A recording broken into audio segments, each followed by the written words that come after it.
Hello friends, welcome to latest leaves and lines. Santoor hand wash pastel sketch వాసన. Santoor hand వాష్ను గీయడానికి తగిన విధంగా పెట్టుకున్న, కావాల్సిన కలర్స్ తీసుకున్న.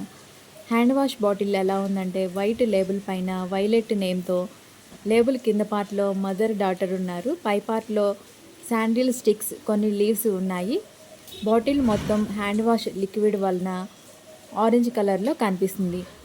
నేను ఫస్ట్ వైలెట్తో నేమ్ రాస్తూ, లేబుల్ కింద పార్ట్లో ఆరెంజ్ బ్యాక్గ్రౌండ్ వేస్తూ, మదర్ డాటర్ని డ్రా చేస్తూ, లేబుల్ పై పార్ట్లో కొన్ని శాండిల్ స్టిక్స్ను లీవ్స్ని డ్రా చేస్తూ, ఆరెంజ్తో బాటిల్ని క్యాప్ని డ్రా చేస్తూ, లిక్విడ్ లాగా డీటెయిలింగ్గా తెలియడానికి కొన్ని లైన్స్ డీటెయిల్స్ వేస్తూ, పెన్సిల్తో షేడింగ్ ఇస్తూ, బ్లాక్తో హైలైట్ చేస్తూ స్కెచ్ వాసన.